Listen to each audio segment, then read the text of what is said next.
ओम समस्त लोक सुखिनो भवन्तु सर्वे सन्तु निरामया सर्वे भद्राणि पश्यन्तु मा कश्चित् दुःख भाग भवेत्। कातव कंता कस्ते पुत्रः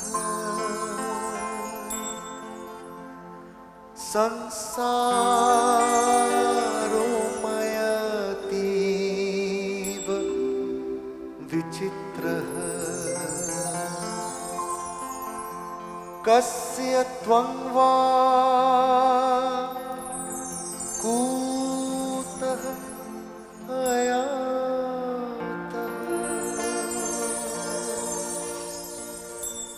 तत्त्वं चिन्तय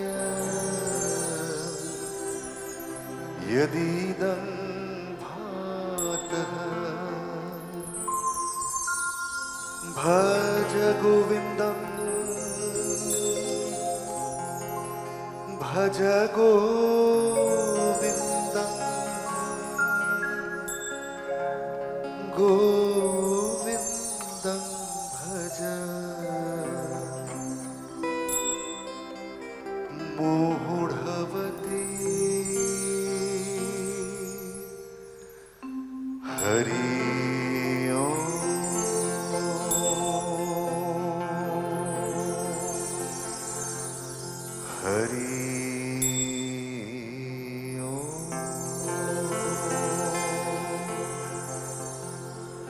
मा कुरु धनजन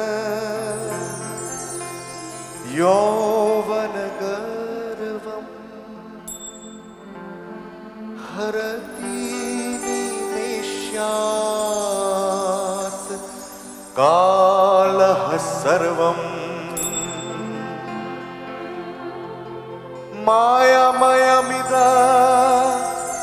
मायामयमिदमखिलं हित्वा ब्रह्मपदं प्रविशाशु विदित्वा भज गोविन्दं भज गोविन्दं गोविन्दं भज मूढवती हरि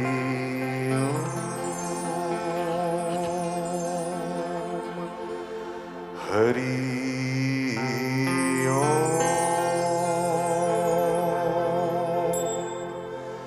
नलिनी दलगत जलमतितरलम् तद्वत् जीविता मतिशय चपलम् क्षणमति सज्जन संगतिरे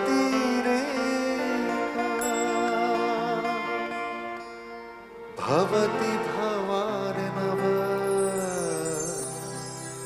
तरणे नौका भज गोविन्दं भज गोविन्दं गोविन्दं भज मूढवती हरि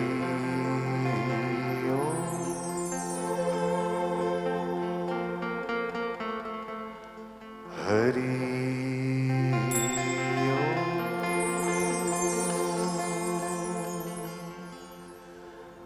कातव कंता कस्ते पुत्रः संसारो मयतीव विचित्रः कस्य त्वं वा कूतः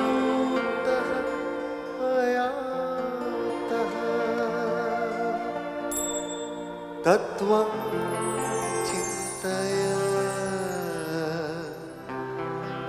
यदीदं भातः भज गोविन्दं भज गोविन्दं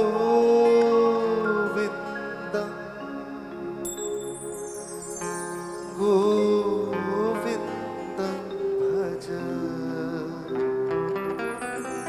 मूढवती हरि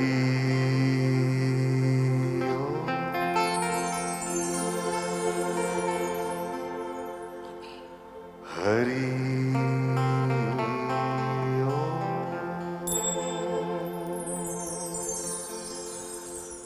हरि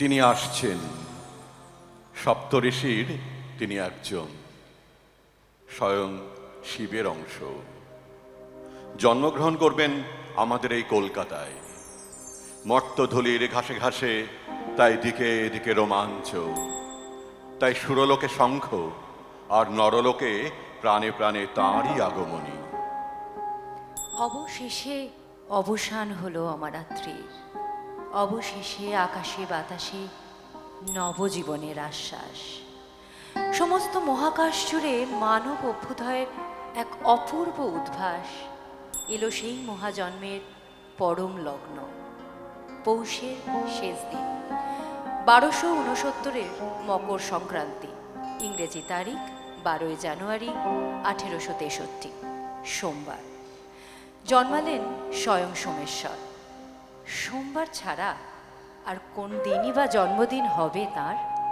থমকে দাঁড়ালো সূর্য পথ ছেড়ে দিল তাকে তিনিই তো সেদিনের প্রথম আলো সূর্য উঠল তার জন্মের ঠিক 6 মিনিট পরে সমস্ত আকাশ বাতাস যেন সদ্যজাত শিশুটির দিকে তাকিয়ে বলে উঠল তোমার প্রকাশ হোক সূর্যের মতন তোমার মধ্যে ব্যক্ত হোক জীবনের জয় তোমার মধ্যে প্রকাশিত হোক অসীমের চিরবিস্ময়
কলকাতার ৩ নম্বর গহুরমোহন স্ট্রিটের একটি ঘর। সদ্যজাত শিশুটি শুয়ে আছে মা ভুবনেশ্বরীর পাশে। স্বামী বিশ্বনাথ দত্তের দিকে তাকিয়ে প্রশ্ন করলেন ভুবনেশ্বরী, শীতকালে এই ঘরে এত আলো আগে কখনো দেখেছ? নবজাতকের জন্মস্থানে ধর্মপতিবোধ, সুতরাং জাতক আলোর সন্তান। যশের আলো, বিদ্যার আলো, ধর্মের আলো আর সত্যের আলো। জানো তো, আমি শিবের কাছে দিনের পর দিন সন্তান প্রার্থনা করে পেয়েছি এই শিশুকে। তাই তো আমার কোল আলো করে এসছে এই দেব শিশু। আমার বিশ্বাস স্বয়ং শিব এসেছেন আমার ছেলে হয়ে এই ঘরে। শোনো ভুবন, তোমার এই পুত্রের ওপর আজীবন বর্ষিত হবে চন্দ্রের পারিজাত বর্গের মহিমা। যে চন্দ্র শোভা পাচ্ছে শিবের মাথায়, তার পারিজাত বর্গের মহিমা বিশ্বে বিরল। ভুবন, তোমার এই পুত্র হবে সত্যের সন্ধানী, আলোর দিশারি। সে একদিন তার সমস্ত দেহ, মন, প্রাণ সব সমর্পণ করবে ভারতবর্ষকে।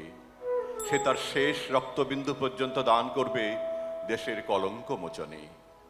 আমাদের এই ছেলে যেন হয় পুরুষের মতো পুরুষ, পুরুষোত্তম, তেজস্বান, শৌর্যশালী, ওজস্বী আর ঐশী প্রতাপের অধিকারী। শিবের নাম থেকে ওর নাম দিলেন বীরেশ্বর। অত বড় নাম ধরে ডাকা যায় নাকি একরত্তি ছেলেকে? আমি একটি ওর ডাক নাম দিলাম বিলে। বিলেশ্বর থেকে বিলে। অন্নপ্রাশনের সময় বিলের নতুন নামকরণ হলো নরেন্দ্র। মানুষের মধ্যে যিনি প্রধান, যিনি নরশ্রেষ্ঠ, তিনি তো নরের ইন্দ্র, নরেন্দ্র। ছেলে আমার রাজার রাজা। নরেনের দিকে তাকালে আমার মনে হয় ওর আলোর কাছে সব আলো ম্লান। আমি জানি নরেনের আলোয় একদিন সারা জগৎ ভেসে যাবে। তার আলো পৃথিবীকে আলো দেবে যুগ যুগান্তর ধরে। আমাদের এই নরেনই হবে এই বিশ্বের অরুণ আলোর সোনার কাঠি।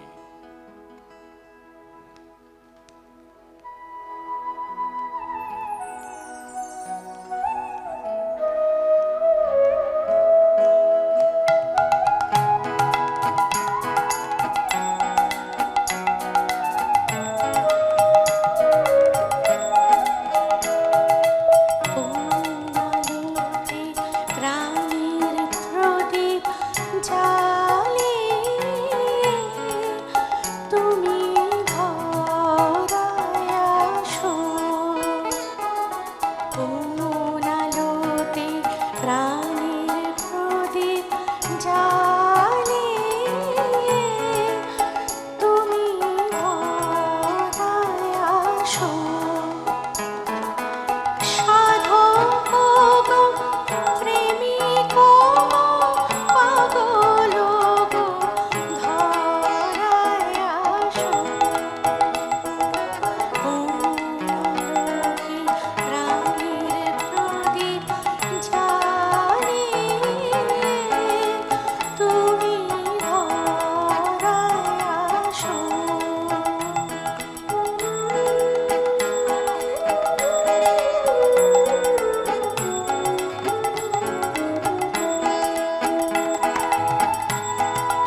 আছে হোমা পাখির কথা।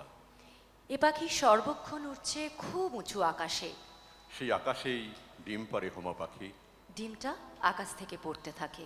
কিন্তু এত উঁচু থেকে সেই ডিম পড়ে যে পড়তে তার অনেক সময় লাগে। ডিম পড়তে পড়তে ফুটে যায়, তখনই ছানাটা পড়তে থাকে। পড়তে পড়তে ছানাটার চোখ ফোটে, ডানা শক্ত হয়, বোধ জাগ্রত হয়। সে বুঝতে পারে মাটিতে যে সে পড়বে সঙ্গে সঙ্গে সে চুরমার হয়ে যাবে। আর তখনই সে ডানা মেলে উড়ে যায়। কোন দিকে? না মায়ের দিকে। শ্রীরামকৃষ্ণ বললেন, নরেনও তো হোমা পাখি, ক্রমশ তার চোখ ফুটছে, বোধ জাগছে, শক্ত হচ্ছে ডানা। অনন্ত আকাশ তার জন্য অপেক্ষা করছে। কবে যে সে উঠতে উঠতে আসবে আমার কাছে, আরো কতদিন অপেক্ষা করতে হবে আমাকে। কবে এসে সে আমাকে বলবে, এই অকুল জীবন সমুদ্রে তুমি আমার দিশারি আলো, আমার পথ দেখানো ধ্রুবতারা। একদিকে দর্শন, তর্কশাস্ত্র, সাহিত্য, অন্যদিকে সঙ্গীত। এরই মাঝে নরেনের মনে জাগ্রত হলো এক গভীর প্রশ্ন। ঈশ্বর কি সত্যি আছেন?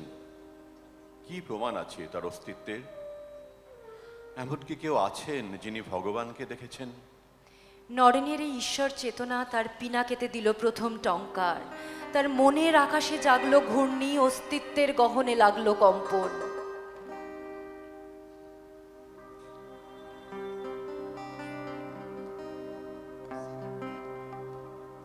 বিপুল তরঙ্গরে,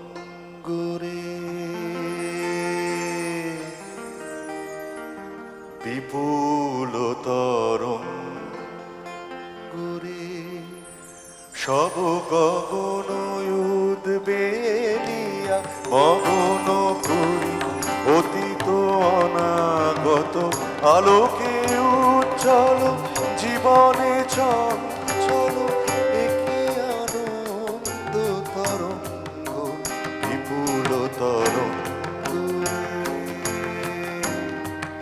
বিপুল তরঙ্গরে, সব গগন উদ্বেলিয়া মগন করি অতীত অনাগত আলোকে উজ্জ্বল জীবনে চঞ্চল একে আনন্দ তরঙ্গ বিপুল তরঙ্গরে, বিপুল তরঙ্গরে। তাই বলিছে দিনকর চন্দ্র তারা, চমকি কমলিছে চেতনা ধারা। বলিছে দিনকর চন্দ্র তারা, চমকি কমলিছে চেতনা ধারা। আকুল চঞ্চল নাচে সংসার, আকুল চঞ্চল নাচে সংসার। কুহরে হৃদয় বিহঙ্গ বিপুল তরঙ্গরে, বিপুল তরঙ্গরে।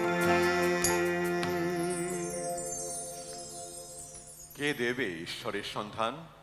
কে নিজে দেখেছে ভগবানকে? নরেনের মনে পড়ল মহর্ষি দেবেন্দ্রনাথের কথা। তিনি যোগী, তিনি সাধক, তিনি ত্যাগী, তিনি সত্যদ্রষ্টা। গঙ্গা বক্ষে ভেসে চলেছে দেবেন্দ্রনাথের নৌকো। নরেন পৌঁছল সেই নৌকোয়। চলে এলো ঝড়ের মতো ভেতরে। মহর্ষি বিস্মিত। কার এমন সাহস উপাসনার সময় তাঁর কাছে এসছে? আপনি ঈশ্বর দেখেছেন? ঈশ্বর তো নিরাকার, তাকে তো দেখার উপায় নেই। তাহলে তিনি যে আছেন সেটা জানবো কি করে? ধ্যানে তার উপস্থিতি উপলব্ধি করা যায়। তোমার চোখ দুটি যোগীর চোখ, তোমার ঈশ্বর উপলব্ধি হবে। তাহলে ঈশ্বর ভাবনার সবটাই ধোঁয়া। কেউ তো বলছে না ভগবানকে স্বচক্ষে দেখেছে। কলেজে গেছে নরেন, অধ্যাপক হেস্টির ক্লাস। তিনি পড়াচ্ছেন ওয়ার্ডসওয়ার্থের এক্সকারশন কবিতাটা। তিনি বললেন, কবি এই কবিতায় উত্তীর্ণ হয়েছেন এক অতীন্দ্রিয় রাজ্যে। অতীন্দ্রিয় রাজ্য, সেটা ঠিক কেমন? ব্যাখ্যা করে বা বর্ণনা করে বোঝানো যায় না। যিনি নিজে অনুভব করেছেন তিনি হয়তো পারেন বোঝাতে। এমন মানুষ আপনি দেখেছেন? দেখেছি তো, সারা জীবনে শুধু একজনকেই দেখেছি যিনি অতীন্দ্রিয় নিরাকারকে দেখতে পান। কে তিনি? দক্ষিণেশ্বরের শ্রী রামকৃষ্ণ পরমহংসদেব। দক্ষিণেশ্বরে যাও, তাকে পাবে। এই একটি কথায় যেন আগুন লাগলো নরেনের প্রাণে। তার চেতনা ডালে ডালে ছড়িয়ে পড়ল সেই আগুন। তার সংশয়ের অন্ধকার পুরে ছাই হয়ে ফুটে উঠল স্বর্ণকোমল।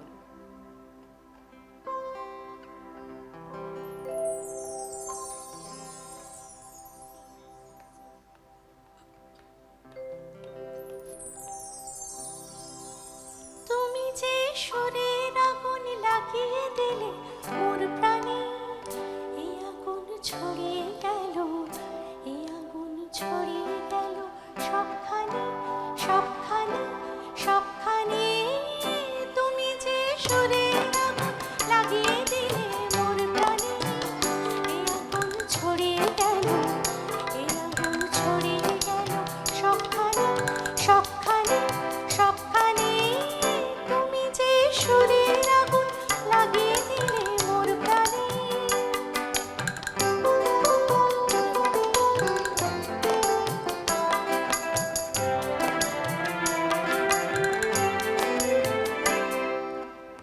যত সব মরা গেছে নালে নালে নাচে আগুন রে,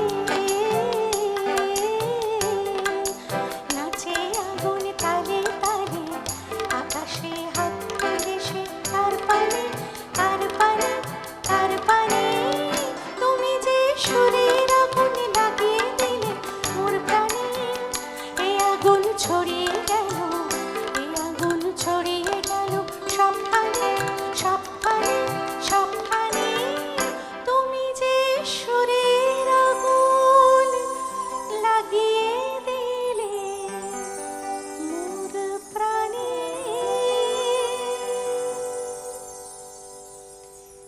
1881 নভেম্বর হঠাৎ নরেনের বাড়িতে এলেন প্রতিবেশী সুরেন মিত্তির। বললেন, নরেন, হঠাৎ আজ আমার বাড়িতে এসেছেন দক্ষিণেশ্বরের পরমহংস রামকৃষ্ণদেব। এসেই বলছেন তার গান শুনতে ইচ্ছা করছে, মনের মতো গান। ঠাকুরের জন্য তোমায় কিন্তু আজ একটা গান গাইতেই হবে নরেন। ঠাকুরের মনের মতো গান তুমি তো একমাত্র গাইতে পারো। আমার সামনে পরীক্ষা, সময় নষ্ট করার মতো একদম সময় নেই আমার। সারাদিন আমি লেখাপড়া নিয়ে ব্যস্ত আছি। শ্রী রামকৃষ্ণকে গান শোনানো সময় নষ্ট? এসব তুমি কি বলছো নরেন? শ্রী রামকৃষ্ণ? ও হ্যাঁ, তাই তো। মনে পড়ে নরেনের অধ্যাপক হেস্টি বলেছিলেন, সারা জীবনে আমি শুধুমাত্র এমন একজনেরই দেখা পেয়েছি যিনি নিরাকারকেও দেখতে পান। নরেন কিছুক্ষণ ভেবে সুরেন মিত্তিরকে বলল, আপনি বাড়ি যান, আমি আসছি। এমন অনেক কিছুই জীবনে আছে স্রোতের মধ্যে আরও এক স্রোত হয়ে, যার আমরা ভাবি হারিয়ে গেছে, কিন্তু তা হারায়নি, তা আছে। সব পূজা জীবনে সারা হয় না, সব ফুল ফোটেও না কোনোদিন। ঈশ্বরও তেমনি, জীবনের মরুপথে হারিয়ে যাওয়া ধারার মতো। শ্রী রামকৃষ্ণ পরমহংস কি পারবেন সেই নাসারা পূজাকে জীবনে ফিরিয়ে আনতে, ফিরিয়ে দিতে আমার হারানো ঈশ্বরকে?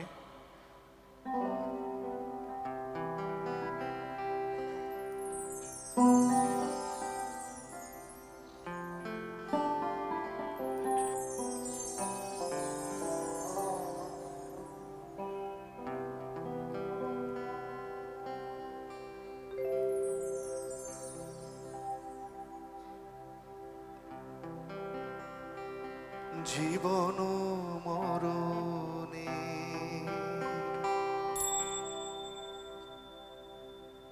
সীমানা ছাড়াই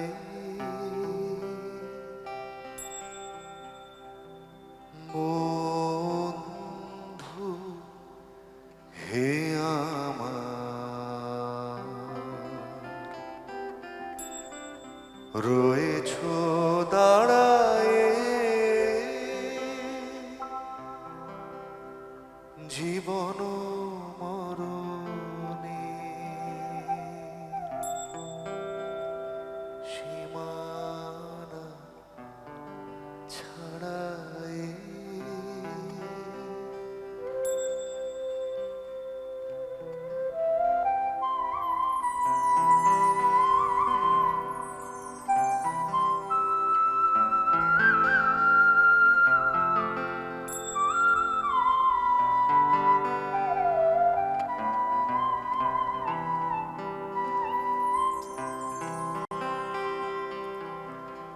এ মোর হৃদয়ে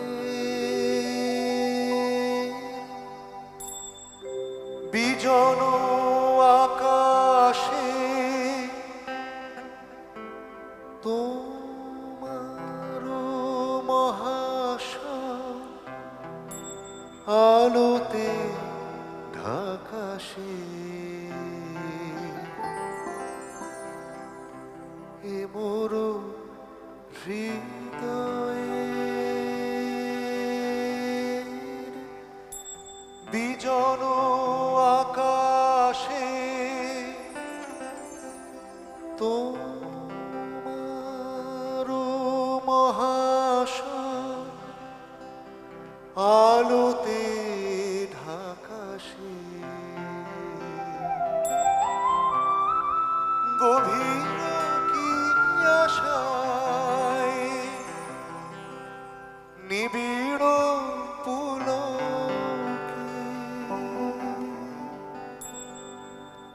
তাহার পানে চাই দুবাহু বাড়ায় গভীর কি আশায় নিবিড় পুলকে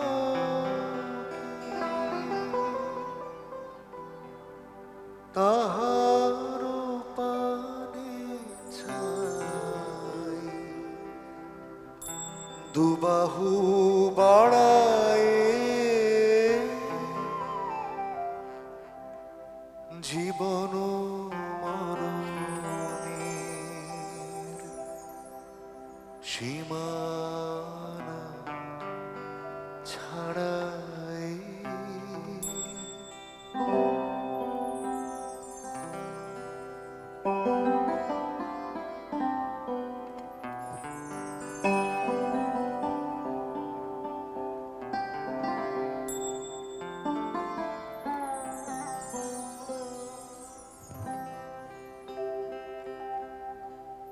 নীরব নিশি তব চরণ নিছাই আধারকে শোভা দিয়েছে বিছাই নীরব নিশি তব চরণ নিছাই আধারকে শোভার দিয়েছে বিছাই আজিয়ে কোন গান নিখিল প্লাবিয়া তোমার বিনা হতে আসিল না বিয়া আজিয়ে কোন গান নিখিল প্লাবিয়া তোমার বিনা হতে আসিল না বিয়া ভুবন মিলে যায় সুরের রণনে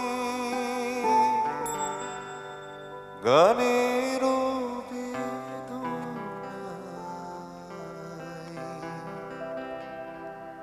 যাই যে হারায় ভুবন মিলে যায় সুরের রণনে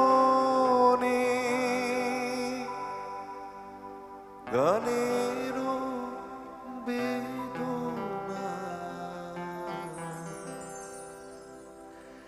যাই যে হারায়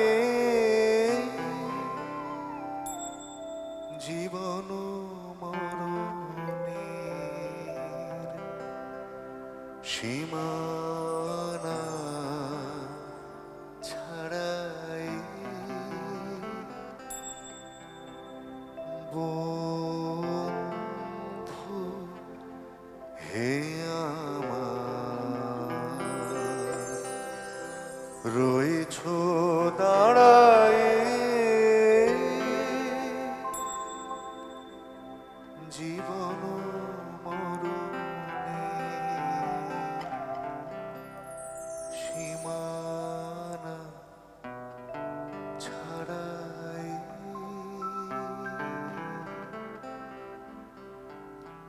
কিছুক্ষণের মধ্যেই নরেন পৌঁছল সুরেন মিত্তিরের বাড়ি।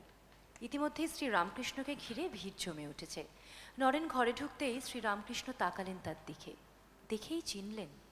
এই তো সেই, এরই জন্য তো এত বছর অপেক্ষা করেছি। না না না না না, ভুল হয়নি, ভুল হওয়া সম্ভব নয়। কত যুগ যুগান্তরের তপস্যার ফল ধরা আছে এই ছেলেটির সত্যগুণী আধারে। 18 বছরের নরেন্দ্র, 45 বছরের শ্রী রামকৃষ্ণ, এই প্রথম মুখোমুখি। শ্রী রামকৃষ্ণ মনে মনে বললেন, আমার কাছে আসতে এত দেরি করলি কেন রে? আর তো মাত্র বছর 5, তারপর তো আর থাকবো নি। আর একটু আগে আসতে পারলিনি? গান গাইতে হবে। নরেন তানপুরায় সুর বাঁধতে শুরু করলো। নরেন তানপুরায় সুর বাজছে, আর সুর বাঁধতে বাঁধতে হয়ে উঠছে এক ধ্যানমগ্ন অগ্নিশিখা। 18 বছরে সেই কিশোরের রূপের জ্যোতি অলৌকিক। সে গান ধরল,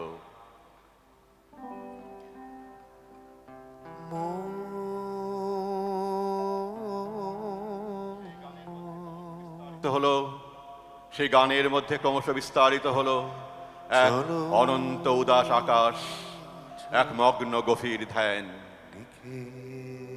একই সঙ্গে উদ্ভাসিত হলো প্রার্থনা ও সমর্পণ। এসো না আর অনুভব। এমন গান আগে তো কারো কণ্ঠে কখনো শুনিনি আমি। চলো নিজ নিকেতনে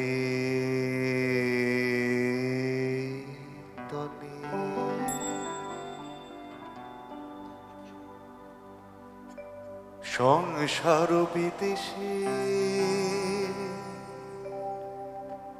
সংসার বিদেশে বিদেশির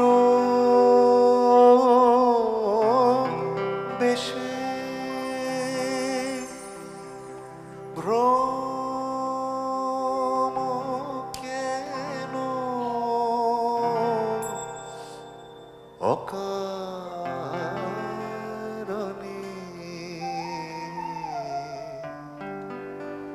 মন চলো নিজ নিকেতনে।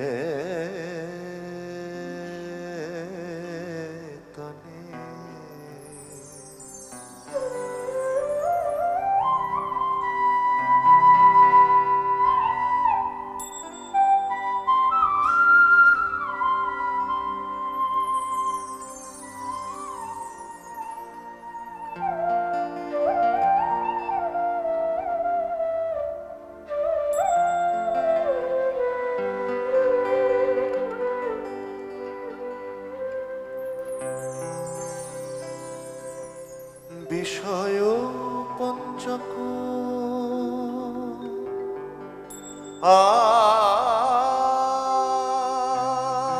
আর ভূতগণ সব তোর পর, কেউ নয় আপন। বিষয় পঞ্চক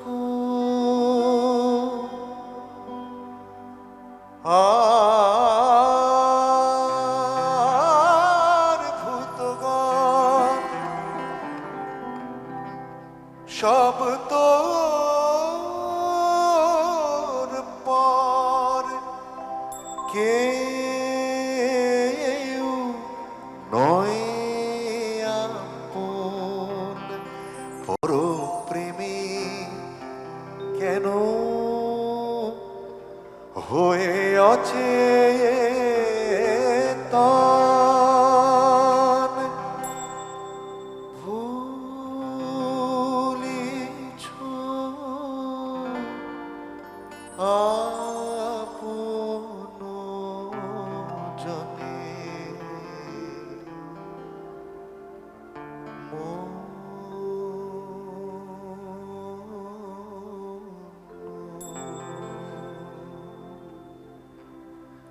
চলো নিজ নিকেতনে।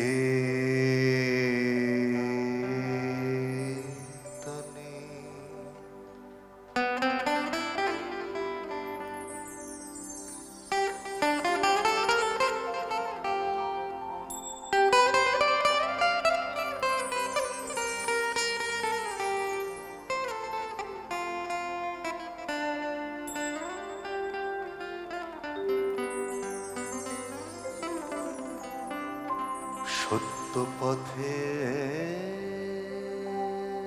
মন করো আরোহণ, প্রেমের আলো জালি করো অনুক্ষণ। সত্য পথে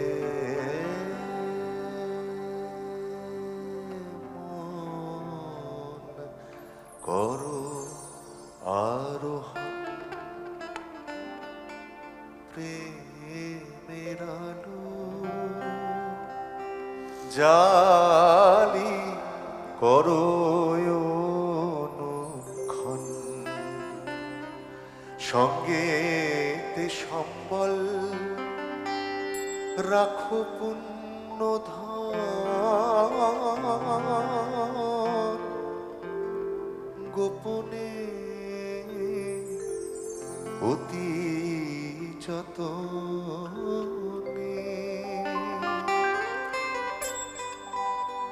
লোভমোহ আদি পথে দস্যুগণ,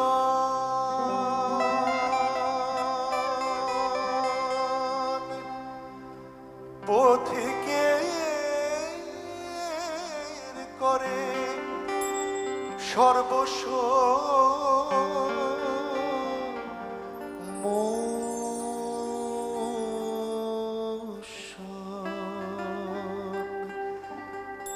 লোভমোহ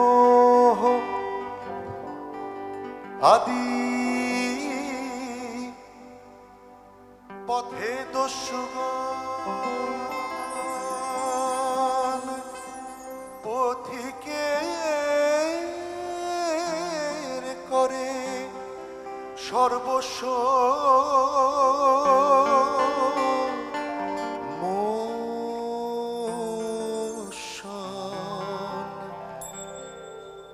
পর প্রেমে কেন হয়ে অচেতন,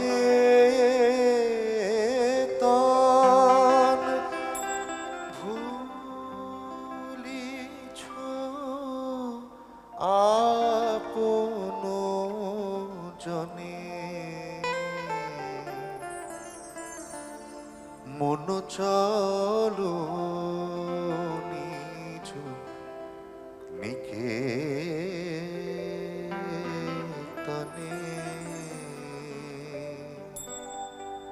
সংসার বিদেশে বিদেশীর বেশে ভ্রম কেন অকারণে।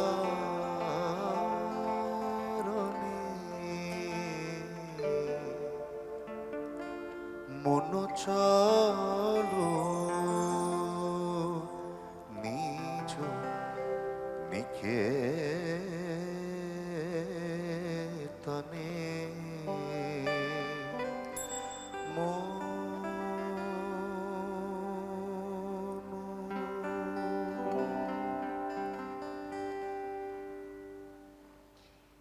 এই সাক্ষাতের কিছুদিন পরেই দক্ষিণেশ্বরের পথে প্রথম রওনা দিল নরেন্দ্রনাথ দত্ত। চার ঘোড়ার গাড়ি ছুটল এক অনন্ত ভবিষ্যতের পথে। সমস্ত আকাশ জুড়ে সেই তুরঙ্গ গতির কম্পন। কলকাতা থেকে দক্ষিণেশ্বরের দিকে ধাবমান যেন এক অলৌকিক অশ্বযান। নরেন চলেছে এমন এক ভবিষ্যতের দিকে যা হয়ে যাবে মৃত্যুহীন ইতিহাস। নরেন ঢুকলো শ্রীরামকৃষ্ণের ঘরে। তাকে ঘিরে অনেকে বসে আছে। কিন্তু নরেনের মনে হলো শ্রীরামকৃষ্ণ যেন ছিলেন তারই প্রতীক্ষায়। আর নরেনের মনে পড়ে গেল অধ্যাপক হেস্টির সেই কথাগুলি, দক্ষিণেশ্বরে যাও, তার দেখা পাবে।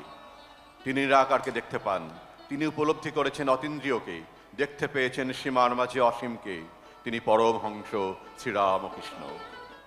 আর দেরি নয়, সকলের সামনে এবার জিজ্ঞেস করাই যাক না সেই দুর্নিবার প্রশ্ন। আপনি আপনি ভগবানকে দেখতে পেয়েছেন কখনো? শ্রীরামকৃষ্ণ তাকিয়ে শুধু নরেনের দিকে, ঘরে যেন আর কেউ নেই। তারপর মৃদু হেসে সুমধুর কণ্ঠে তিনি বললেন, ভগবানকে কখনো দেখেছি কি রে? তার সঙ্গে তো ঘর করি।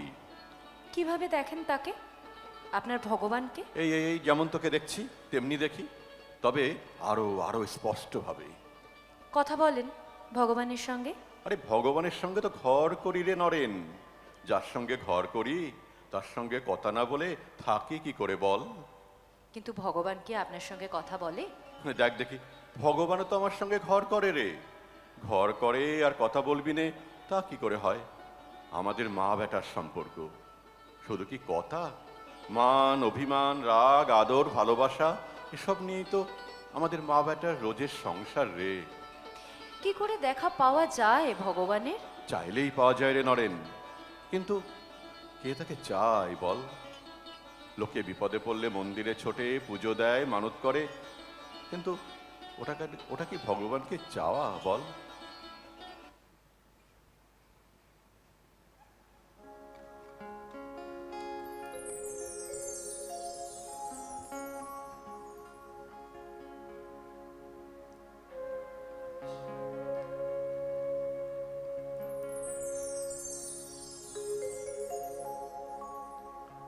তোমারি তরে মা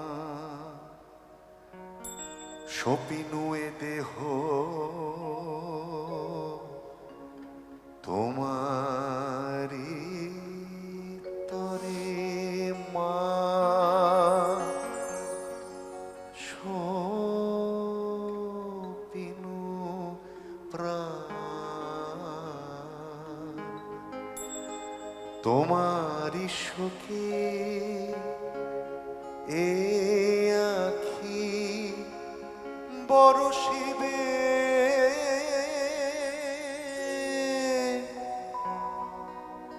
এ বিনা তোমারি গাহিবে গান, তোমারি তরে মা সপিনুয়ে দেহ, তোমারি তরে মা সপিনু প্রাণ, তোমারি সুখে এ আখি বরষিবে,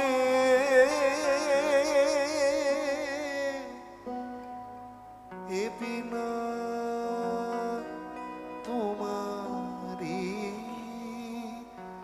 গাহিবে গান,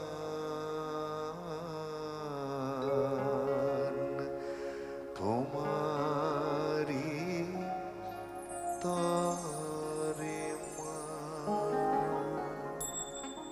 নরেনের যা জানার, যা শোনার তা জানা হলো, শোনাও হলো, কিন্তু তার মন থেকে সংশয় গেল না।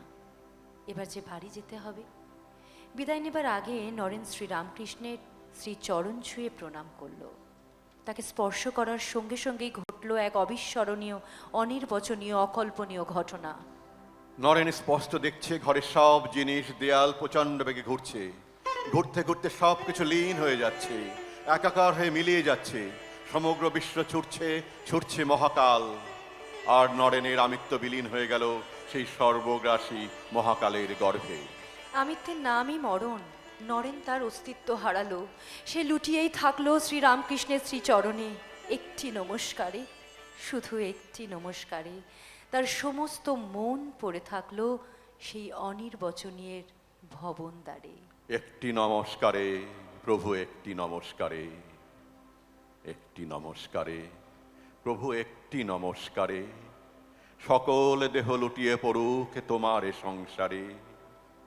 একটি নমস্কারে প্রভু, একটি নমস্কারে।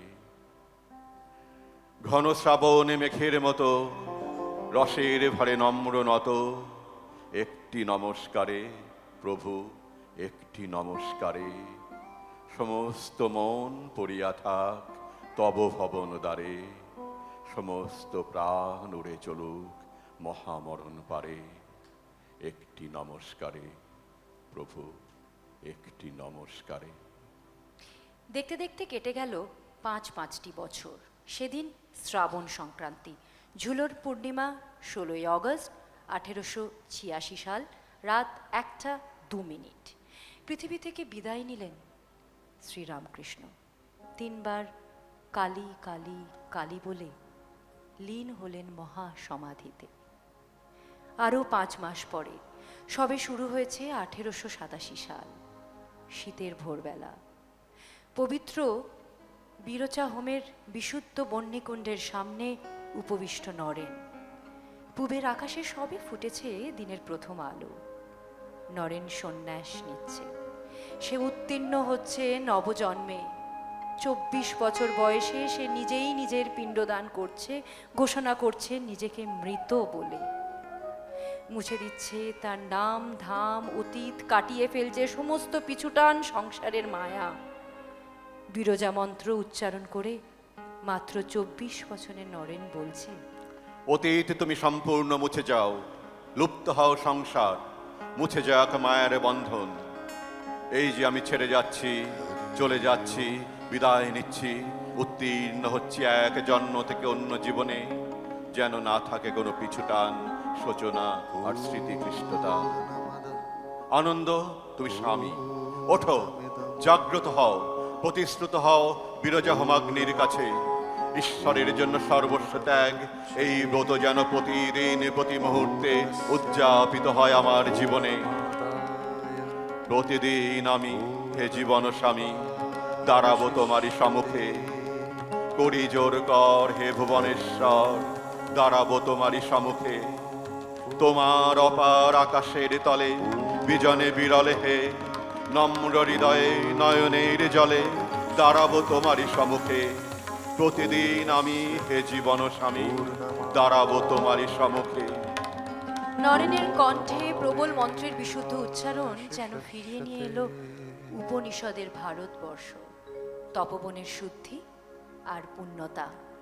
হে সর্বভূতে বিরাজমান পরমাত্মা, আমার সকল মায়া সব বাসনা তুমি বিনাশ করো। আমার অন্তরের সব মলিনতা দূর করে তত্ত্বজ্ঞানের আলো জ্বালিয়ে দাও। হে পরমেশ্বর, তোমার কাছে আমার এই প্রতিশ্রুতি, এই মুহূর্ত থেকে আমি আমার সকল ইন্দ্রিয়কে নিরুদ্ধ করলাম। হে ব্রাহ্মণ, অগ্নিস্বরূপ, তোমাকে এই আহুতি প্রদান করছি, প্রসন্ন হও।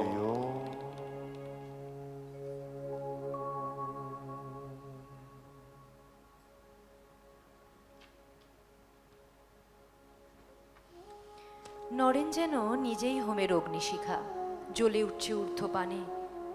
সে বিসর্জন দিল নিজের নাম, নিজের পরিচয়। সে অগ্নিতে আহুতি দিল তার শরীর মনের সমস্ত কামনা। সে গ্রহণ করল কৌপিন, গৈরিক বস্ত্র, নতুন নাম।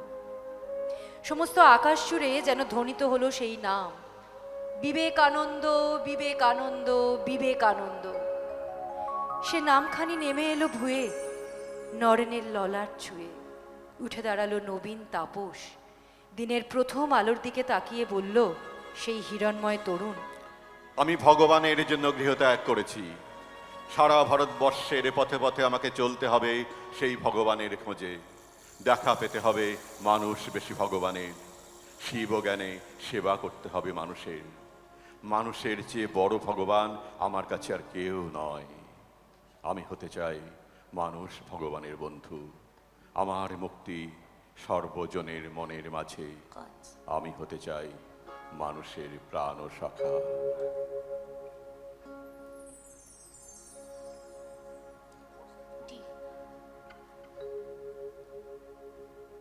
দেহ মনের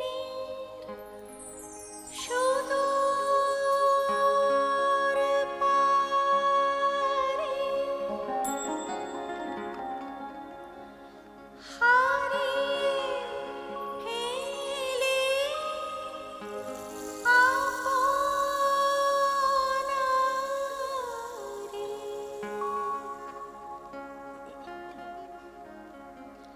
দেহ মনের সুদূর পারে হারিয়ে ফেলে আপনারে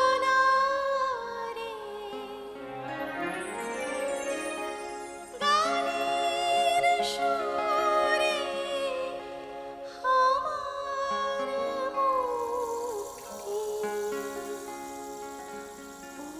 ঊর্ধ্বে ভাসে এই আকাশে আমার মুক্তি আলোয় আলোয়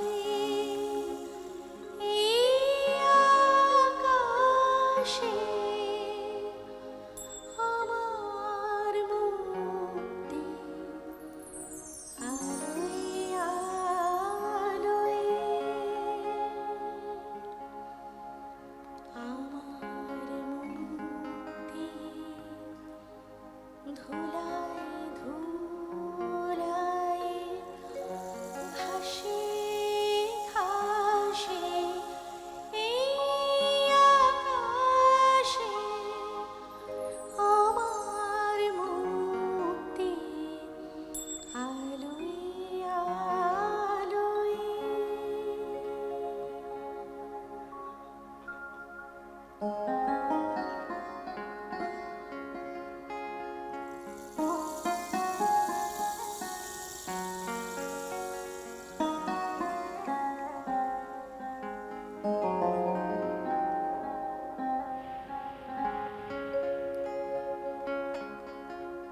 আমার মুক্তি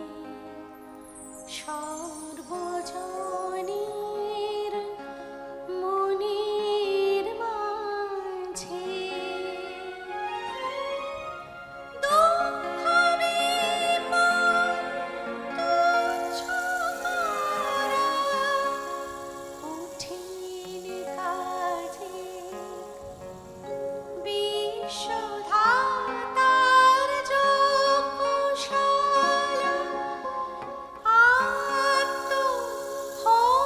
আত্মহোমের বহ্নি জ্বালা বিশ্বধাতার যজ্ঞশালা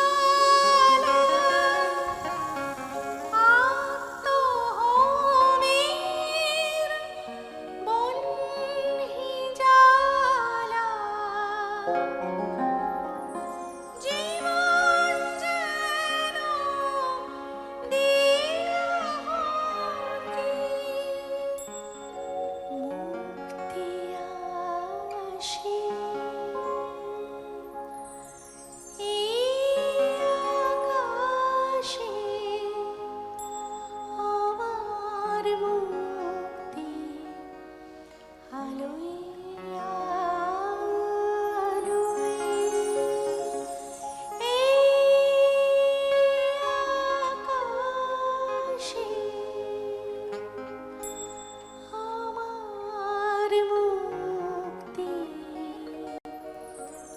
আলোয় আলোয়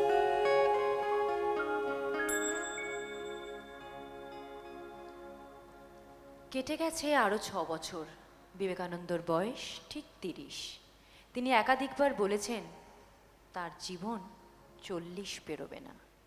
মাত্র 9 বছর সময় তার হাতে। এই অল্প সময় কি করে তিনি করবেন এত কাজ? আজ 1893-এর 11ই সেপ্টেম্বর সকাল 10টা শুরু হলো শিকাগোর ধর্মসভা।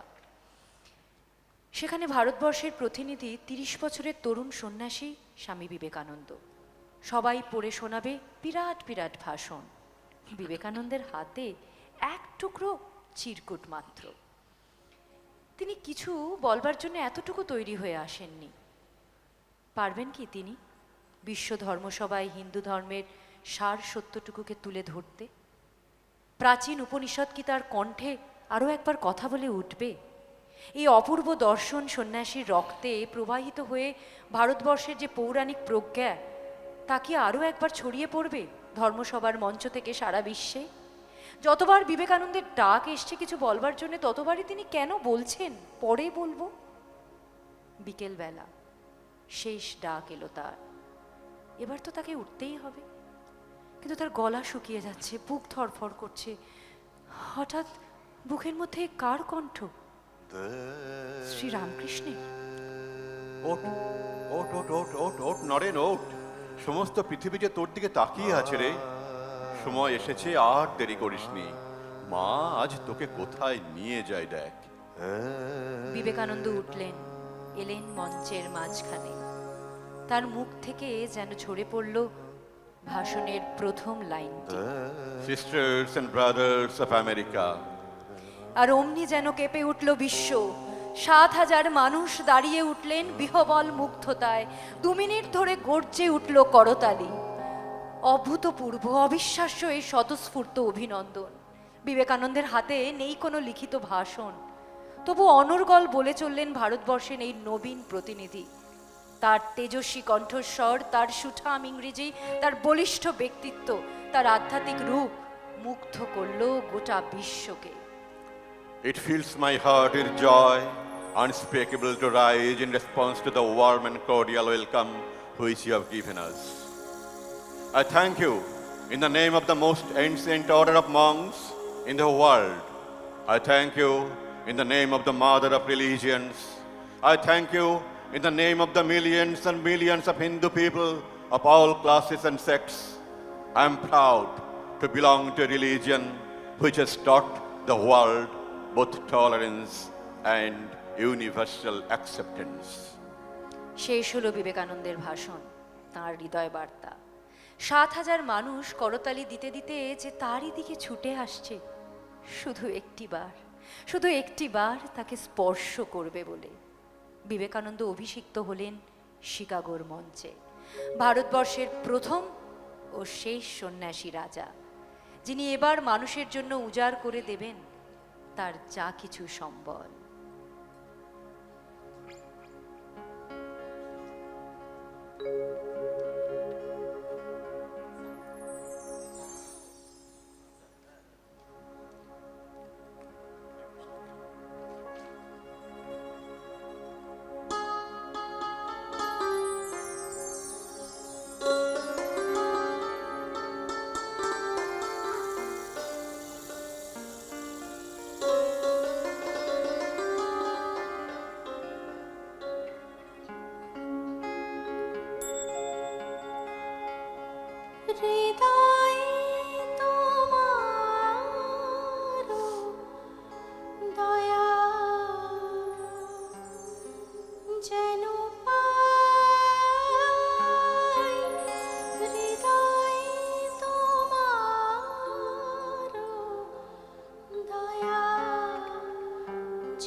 দয়া শান্তির নীরে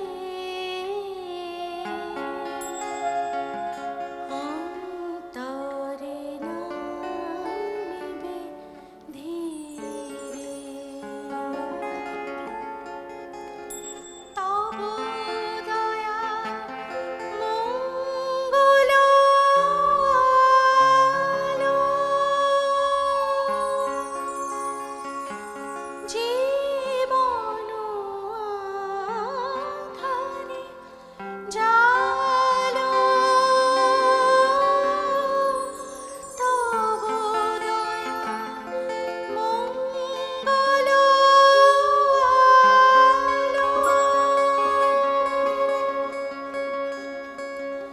জীবন আধারে জালো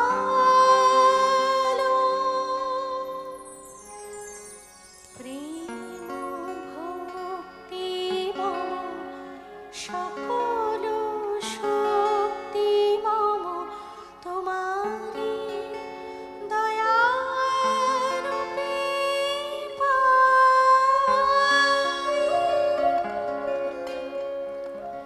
আমার বলে কিছু নাই হৃদয়ে তোমার দয়া যেন পাই সংসারে যা দেবে মানিব তাই হৃদয়ে তোমায় যেন পাই হৃদয়ে তোমার দয়া যেন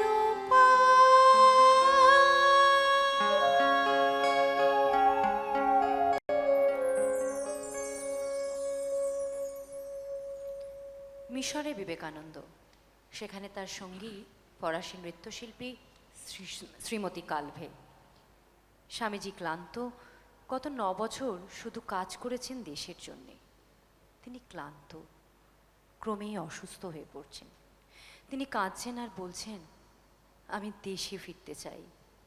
কালভেকে বললেন, আমি দেশে ফিরতে চাই মরবার জন্যে। আমার মৃত্যুদিন কিন্তু 4 জুলাই। 1902-এর 21শে জুন পরম ভক্ত ও বন্ধু সিস্টার ক্রিশ্চিনকে তার শেষ চিঠিতে বিবেকানন্দ লিখলেন, আমার কথাটি ফুরলো, নোটে গাছটি মুরলো। 1902-এর 2রা জুলাই মৃত্যুর 2 দিন আগে বিবেকানন্দ নিবেদিতাকে নিমন্ত্রণ করে খাওয়ালেন সামান্য গরম দুধ আর কাঁঠাল বিচি সেদ্ধ। খাওয়া শেষ হলে নিবেদিতার হাত ধুয়ে মুছিয়ে দিলেন তিনি নিজেই। এ কি করলেন আপনি? কেন এমন করলেন? যিশু তো শিষ্যদের পা ধুইয়ে দিয়েছিলেন। সে তো জীবনের একেবারে শেষ দিনে। মন্দিরে গেলেন বিবেকানন্দ, ধ্যানমগ্ন উপাসনায় কাটালেন অনেকক্ষণ সময়। আজ সকাল থেকেই তার মনের মধ্যে গুনগুন করছে গান। অসুস্থতার লক্ষণ নেই বললেই ফিরে এসেছে গান। গান, সুর আর আনন্দ। তার মনে আর কোনো অশান্তি নেই, শান্ত স্নিগ্ধ হয়ে আছে তার অন্তর। উপাসনার পরে গুরুভাইদের সঙ্গে হাসি ঠাট্টা করতে করতে সামান্য ফল আর গরম দুধ খেলেন।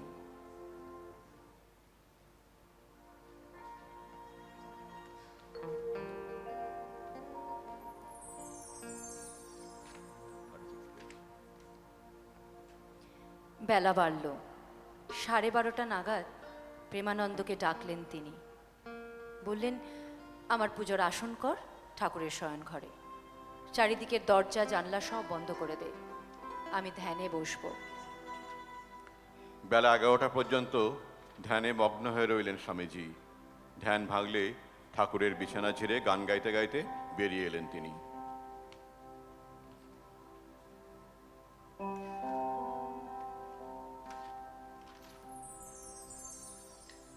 শ্যামা কখনো সে তো, শ্যামা কখনো সে তো, কখনো পীত, কখনো নীল লোহিত রে। মায়ের সে ভাব কেমন বুঝিতে না পারি, সে ভাব কেমন বুঝিতে না পারি। ভাবিতে জন্ম গেল রে, শ্যামা মা কি আমার কালো রে, শ্যামা মা কি আমার কালো।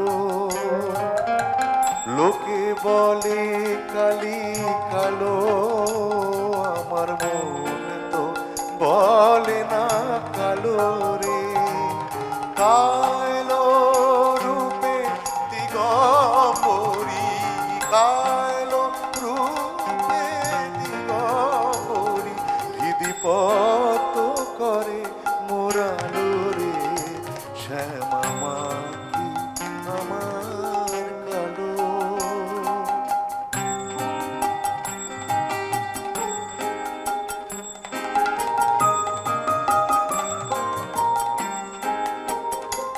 শ্যামা কখনো সে তো, কখনো পীত, কখনো নীল লোহিত রে।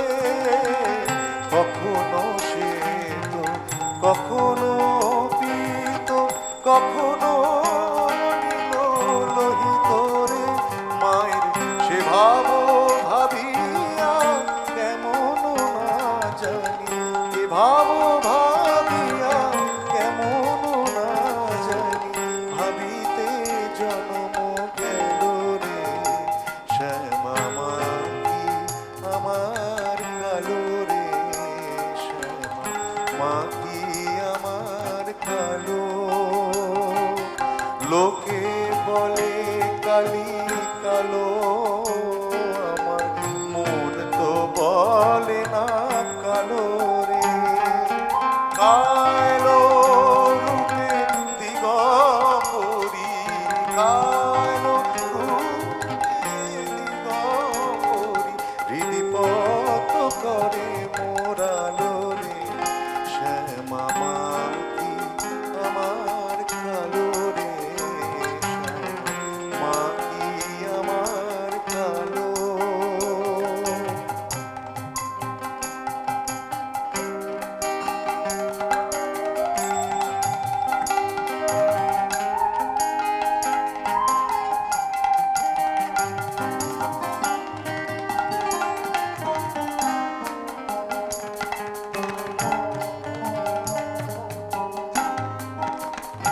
শ্যামা কখনো পুরুষ, কখনো প্রকৃতি, কখনো সোনা গাহে। কখনো পুরুষ, কখনো প্রকৃতি, কখনো সোনা গাহে।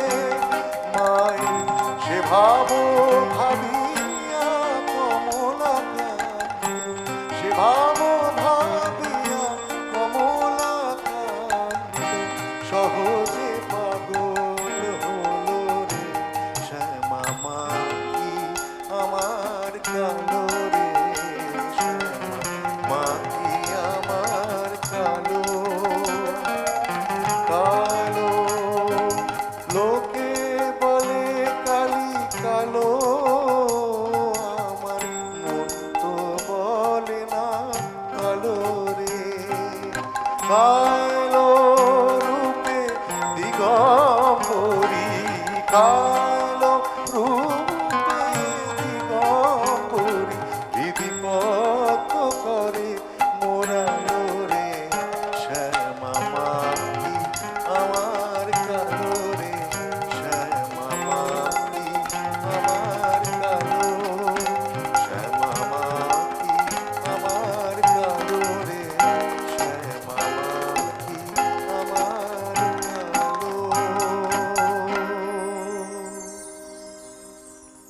দিবস যদি সাঙ্গ হলো, না যদি গাহে পাখি, ক্লান্ত বায়ু না যদি আর চলে, এবার তবে গভীর করে ফেলো গো মোরে ঢাকি, অতি নিবিড় ঘন তিমির তলে।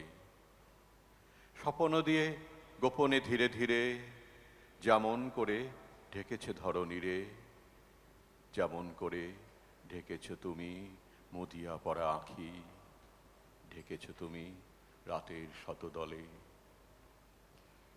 ভোরবেলা ঘুম ভাঙল বিবেকানন্দের। তাকালেন ক্যালেন্ডারের দিকে। আজই তো সেই দিন, ৪ঠা জুলাই, শুক্রবার, ১৯০২। ভারী উৎফুল্ল বোধ করলেন তিনি। মনে নতুন আনন্দ, শরীরে নতুন মুক্তি। তিনি অনুভব করলেন তার সব অসুখ সেরে গিয়েছে। শরীর একদম ঝরঝরে।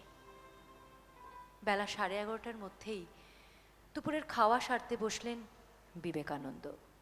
আজ নিজের ঘরে একলা খাচ্ছেন না তিনি, খেতে বসলেন সবার সঙ্গে। সকালবেলা বালুরঘাটে জেলেদের নৌকা ভিড়েছিল। নৌকা ভর্তি গঙ্গার ইলিশ। স্বামীজির কানে সেই কথা আসতেই তিনি মহা উৎসাহে ইলিশ কিনিয়েছেন। তাঁরই আদেশে রান্না হয়েছে ইলিশের অনেক রকম পদ। গুরুভাইদের সঙ্গে মহানন্দে ইলিশ ভক্ষণে বসলেন স্বামী বিবেকানন্দ। তিনি জানেন আর মাত্র কয়েক ঘন্টার পথ তাঁকে পেরোতে হবে। ডাক্তারের উপদেশ মেনে নেবার আর প্রয়োজন নেই। জীবনের শেষ দিনটা তো আনন্দেই কাটানো উচিত, তাই না? একাদশী করে খিদেটা খুব বেড়েছে, ঘটিবাটিগুলোও খেয়ে ফেলতে ইচ্ছে করছে, বললেন বিবেকানন্দ। পেট ভরে খেলেন ইলিশের ঝোল, ইলিশের অম্বল, ইলিশ ভাজা। দুপুরে মিনিট 15 বিছানায় গড়িয়ে নিয়ে প্রেমানন্দকে বললেন, সন্ন্যাসীর দিবানিদ্রা পাপ, চলো একটু লেখাপড়া করা যাক। দুপুর 1টা থেকে 4টে বিবেকানন্দ লাইব্রেরির ঘরে ব্রহ্মচারীদের পড়ালেন পাণিনি ব্যাকরণ। কঠিন বিষয়, কিন্তু তিনি সংস্কৃত ব্যাকরণের ক্লাসেও নিয়ে এলেন হালকা হাস্যরস। ব্যাকরণের ক্লাস শেষ হতেই 1 কাপ গরম দুধ খেয়ে প্রেমানন্দকে সঙ্গে নিয়ে বেলুর বাজার পর্যন্ত প্রায় 2 মাইল পথ হাঁটলেন। এতটা হাঁটা তার শরীরে ইদানিং আর নিতে পারছে না। কিন্তু ১৯০২-এর ৪ঠা জুলাইয়ের গল্প একেবারে অন্যরকম। আর তিনি এই দিন অক্লেশে হাঁটলেন। বিকেল 5টা নাগাদ মঠে ফিরলেন বিবেকানন্দ। সেখানে আম গাছের তলায় একটি বেঞ্চি পাতা, গঙ্গার ধারে মনোরম আড্ডার জায়গা। স্বামীজির শরীর ভালো থাকে না বলে এখানে এখন আর বসেন না, কিন্তু আজ শরীর মন একেবারে সুস্থ। তামাক খেতে খেতে আড্ডায় বসলেন স্বামীজি। আড্ডা দিতে দিতে ঘন্টা 1.5 কেটে গেল। তখন ঘড়ির কাঁটায় সন্ধ্যে 6:30 হবে। সন্ন্যাসীরা কজন মিলে চা খাচ্ছেন। স্বামীজি 1 কাপ চা চাইলেন। সন্ধে ঠিক 7টা শুরু হলো সন্ধ্যারতি। স্বামীজি জানেন আর দেরি করা চলবে না। শরীরটাকে জীর্ণ বস্ত্রের মতো ত্যাগ করার পরম লগ্ন এগিয়ে আসছে। তিনি বাঙাল বোজেন্দ্রকে সঙ্গে নিয়ে নিজের ঘরে চলে গেলেন।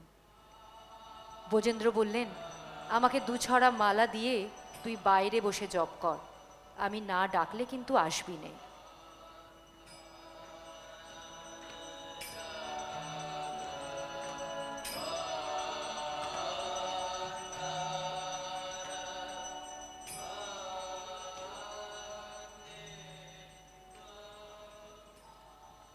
স্বামীজি জানেন আজকের ধ্যানই তার শেষ ধ্যান। তার দেহ মধ্যে মূলাধার পদ্মে 3টি বেষ্টনে অধোমুখে বিরাজিত পরমা শক্তি কুল কুণ্ডলিনী। সেই কুণ্ডলিনী জাগ্রত করবেন স্বামীজি। পরমা শক্তিকে বেষ্টন মুক্ত করে করবেন ঊর্ধ্বমুখ। তারপর জাগ্রত ঊর্ধ্বমুখ বেষ্টন মুক্ত কুণ্ডলীর মেরুদণ্ড দিয়ে আরোহী করাবেন তিনি এবং শেষ পর্যন্ত প্রবিষ্ট করাবেন মস্তিষ্কে। এরপর ফেরার পথ বন্ধ। জাগ্রত পরমা শক্তি যা ঘটাবার তাই ঘটাবে অনিবার্যভাবে। জাগ্রত কুণ্ডলিনী খুলে দেবে তার মহাপ্রস্থানের পথ, এটা জানেন স্বামীজি। রাত ঠিক 7:45। স্বামীজি ঘটিয়ে দিয়েছেন যা চেয়েছিলেন। ব্রজেন্দ্রকে ডাকলেন তিনি, বললেন, দরজা জানলা সব খুলে দে, গরম লাগছে। মেঝেতে বিছানা পাতা, সেখানে শুয়ে পড়লেন স্বামীজি। হাতে তার জপের মালা। ব্রজেন্দ্র বাতাস করছেন স্বামীজিকে। স্বামীজি ঘামছেন, বললেন, আর বাতাস করিসনি, একটু পা টিপে দে। রাত 9টা নাগাদ স্বামীজি বাপাসে ফিরলেন। তার ডান হাতটা থরথর করে কেঁপে উঠল। কুণ্ডলিনীর শেষ ছবল বুঝতে পারলেন বিবেকানন্দ। শিশুর মতো কাঁদতে লাগলেন তিনি। দীর্ঘশ্বাস ফেললেন, গভীর সেই শ্বাস। মাথাটা নড়ে উঠেই বালিশ থেকে পড়ে গেল ঠোঁট আর নাকের কোণে রক্তের ফোঁটা। দিব্য জ্যোতিতে ফুটে উঠল তার মুখ, ঠোঁটে হাসি। তরুণ সন্ন্যাসী বলেছিলেন তার বয়স 40 পেরোবে না। বয়স ঠিক 39 বছর 5 মাস 24 দিন। 39 বছর 5 মাস 24 দিন। 39 বছর 5 মাস 24 দিন। আমার এই দেহখানি তুলে ধরো, তোমার ওই দেবালয়ের প্রদীপ করো। নিশিদিন আলোক শিখা জ্বলুক গানে, নিশিদিন আলোক শিখা জ্বলুক গানে।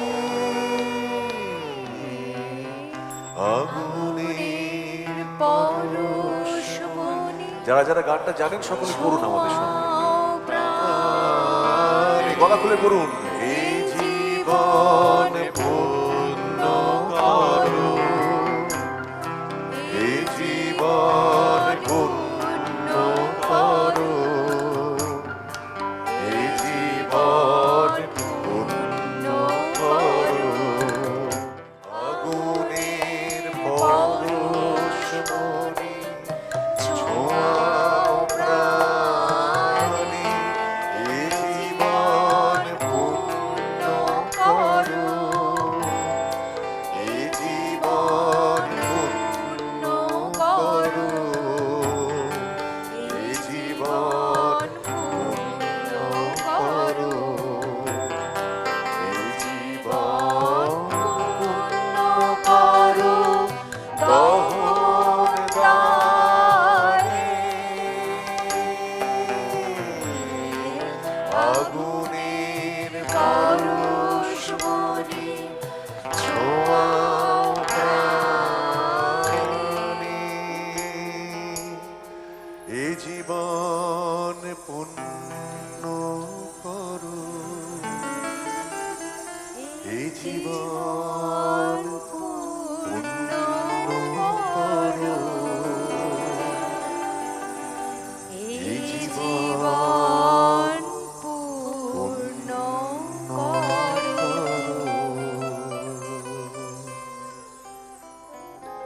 ধন্যবাদ, অনেক অনেক ধন্যবাদ। আমাদের অমৃতস্য পুত্রা অনুষ্ঠান এখানেই শেষ হলো। আপনাদের সকলকে আমাদের সবার তরফ থেকে আন্তরিক ধন্যবাদ জানাচ্ছি। আমাদের এই সন্ধ্যায় এই অনুষ্ঠান আপনারা সময় দিয়েছেন, শুনেছেন, সত্যি আমরা কৃতজ্ঞ।